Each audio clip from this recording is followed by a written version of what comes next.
এভাবে মেশিনে আলু ছিলতে দেখে মনে হতেই পারে কোনো চিপস প্রস্তুত করার ফ্যাক্টরি, তবে এটি একটি আধুনিক রান্নাঘর যেখানে প্রতিদিন 1200 থেকে 1300 শিক্ষক ও শিক্ষার্থীদের জন্য খাবার তৈরি করা হয়। এখানে আলু পরিষ্কার এবং ছোলা ধোয়ার কাজ স্বল্প সময়েই শেষ হয়ে যায়।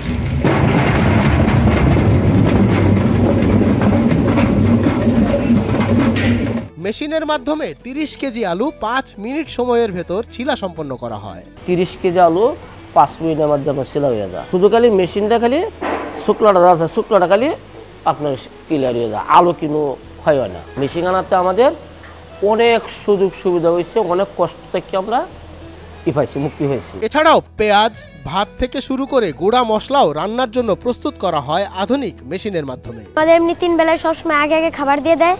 আমাদের নামাজের পরে আমরা নামাজ শেষ হয় যে সময়, ওই সময় আমরা যে খাবার নিয়ে চলে আসতে পারি। মায়ের হাতের রান্নার মতন এই মানুষের খাবারগুলো স্বাদ এরকম অনেক মজাই মানুষের খাবার। আধুনিক রান্নাঘরের এই প্রযুক্তির ছোঁয়া দেখা যায় ঢাকার মিরপুর 14 এর জামিউল উলুম মাদ্রাসায়। আলহামদুলিল্লাহ, আমাদের এখানে ছাত্র সংখ্যা মোট 1500। আমরা খানা খাওয়াই 1200 থেকে 1250 ছেলেকে আমরা নিয়মিত খানা খাওয়াই, এবং সেই খানাটা 3 বেলা হয়, সকালের নাস্তা, দুপুরে এবং রাতে। 1200 ছেলেকে খানা খাওয়ালে 3 বেলায় 3 বার 3600 ছেলের খানা। এদের পিছনে বোর্ডিংয়ে খরচ যায় আমাদের 35 লাখ থেকে নিয়ে 40 লাখ পর্যন্ত। পরম যত্নে চাল ধোয়া হচ্ছে। ভাত রান্নার এই মেশিনে 72 কেজি চাল ভাত হয়ে যায় মাত্র 1 ঘন্টায়। পরবর্তীতে ধোয়া উঠতে থাকা ভাত পরিবেশন করা হয় মাদ্রাসার শিক্ষার্থীদের মাঝে। 1200 ছাত্র বোর্ডিংয়ে খায়। দুপুরে চাল লাগে আপনার 160 কেজি, সকালে লাগে 120 কেজি, রাত্রে লাগে আপনার 140 কেজি। এছাড়াও আধুনিক মেশিনের মাধ্যমে 80 কেজি আলু ভর্তা করতে সময় লাগে মাত্র 10 মিনিট, এবং এতে সময় ও শ্রম দুটোই সাশ্রয়ী হয় বলে জানান মাদ্রাসার কর্তৃপক্ষ। 80 কেজি আলু ভর্তা বানালে 10 মিনিট সময় লাগে। মেশিনে পেঁয়াজ দেওয়ার আগে সেটা হাতে ছিলে নেওয়া হয় যত্নের সাথে। তাছাড়া আলুর ক্ষেত্রে মেশিনে প্রস্তুত হওয়ার পর সেটা হাতে কাটা হয়। মাদ্রাসার রান্নাঘরে অত্যাধুনিক এমন প্রযুক্তির ব্যবহার যেন এক দৃষ্টান্ত স্থাপন করেছে রাজধানীতে।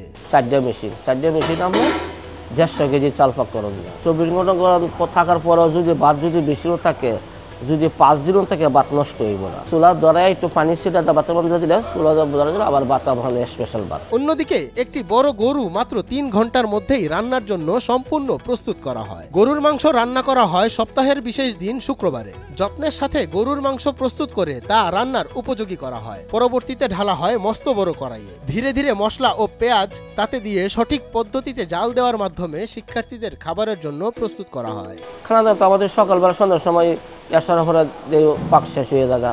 সকালে গোবর তুইটা খালি আপনার হজরান দিলে খালি বাজিরা পাকাই, আর ডাল দিল সব কিছু ওকে। ভাত আপনার এসার উপরে যে পাকাই, ভাত পাক করা আপনার ক্লিয়ার, আধা ঘন্টা লাগে ভাত পাক করতে। মাদ্রাসার এই রান্নাঘরে প্রতিদিন 3 বেলা খাবার তৈরি করা হয়, যা শিক্ষক ও শিক্ষার্থীদের জন্য পুষ্টিকর এবং সুস্বাদু খাবার সরবরাহ নিশ্চিত করে। এই 1200 ছাত্রকে খানা খাওয়াইতে এর ভিতরে কিছু ছাত্র আছে টাকা পেমেন্ট করে খায়, 2200 টাকা দেয়। অবশ্য 2200 টাকায় হয় না, এটা সত্য কথা। কিছু ছাত্র আছে 1000 টাকা দেয়, কেউ আছে মাত্র 500 দেয়, আর 750 ছেলে এমন আছে যারা কোনো টাকা পে করে না মাদ্রাসাকে, মাদ্রাসা তাদেরকে খাওয়ায়। আধুনিক এই রান্নাঘর পরিচালনার জন্য অর্থ সংগ্রহ করা হয় বিভিন্নভাবে। জনগণের ফান্ডিং তার মধ্যে অন্যতম। এই ফান্ডিং ব্যবস্থা ছাড়াও আরো নানান মাধ্যম থেকে আসে অর্থ। আলহামদুলিল্লাহ, এই টাকাটা 2-3 ভাবে আসে। একটা প্রধান উৎস হলো রমজানুল মুবারক মাসে মানুষের জাকাত দেয়। জাকাতের একটা বড় অংশ আলহামদুলিল্লাহ অনেক আল্লাহর বান্দারা এখানে দিয়ে যান। আমরা যোগাযোগ করলে আমাদের কাছে দেন, বিভিন্ন ওস্তাদের কাছে দেন। আমরা কোনো ছাত্র দিয়ে কালেকশন করাই না। কোরবানির মৌসুমে আমাদের চামড়া কালেকশন হয়, প্রচুর চামড়া কালেকশন হয়, 1,500, 2,500 চামড়া কালেকশন হয়। এই চামড়াতেও বেশ ভালো একটা অ্যামাউন্ট আসে। আলহামদুলিল্লাহ, বিভিন্ন সময় দাতারা কিছু না কিছু দিতে থাকেন। যেমন গতকালকেও এক ভাইকে ফোন করার পরে উনি আসছেন 10,000 টাকা নিয়ে আসছেন। প্রতিনিয়ত না হলেও প্রতি সপ্তাহে, প্রতি মাসে আলহামদুলিল্লাহ যা হচ্ছে যথেষ্ট। শিক্ষার্থীরা বলছে প্রযুক্তি এবং ধর্মীয় শিক্ষার এই সমন্বয় তাদের পড়ালেখার অনুপ্রেরণা যোগায়। মাদ্রাসাটির পড়ালেখার পরিবেশ নিয়ে তারা বেশ সন্তুষ্ট। মনোরম পরিবেশে তাদের পাঠদান সহজ ও সাবলীল হয়। পাশাপাশি অন্যান্য মাদ্রাসার তুলনায় এখানকার খাবারের মান অনেক উন্নত। যেভাবে খাবারের দিক দিয়ে এবং পরিবেশের দিক দিয়ে দেশ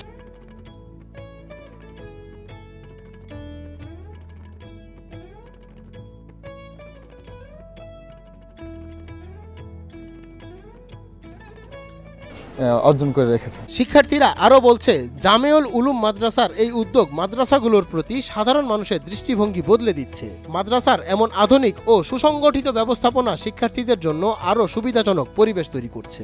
আমাদের এখানে খানা পরিবেশনের ব্যাপারটা বাবরচিদের কাছে, ম্যানেজারদের কাছে আমাদের উস্তাদের পক্ষ থেকে অনুরোধ থাকে যে খানাটা ঠিক টাইম মতো হতে হবে। 5 মিনিট পরেও হতে পারবে না, 5 মিনিট আগেও আগে হলে অসুবিধা নাই, 5 মিনিট দেরি হতে পারবে না। কেন? একটা ছাত্র যদি টাইম মতো খাইতে না পারে তাহলে সে লেখাপড়া বিভিন্ন জায়গায় তার ব্যাঘাত ঘটবে। এবং খানাটা যদি একটু স্বাস্থ্যসম্মত না হয়, একটু রুচিসম্মত না হয়, খাইতে পারলো না।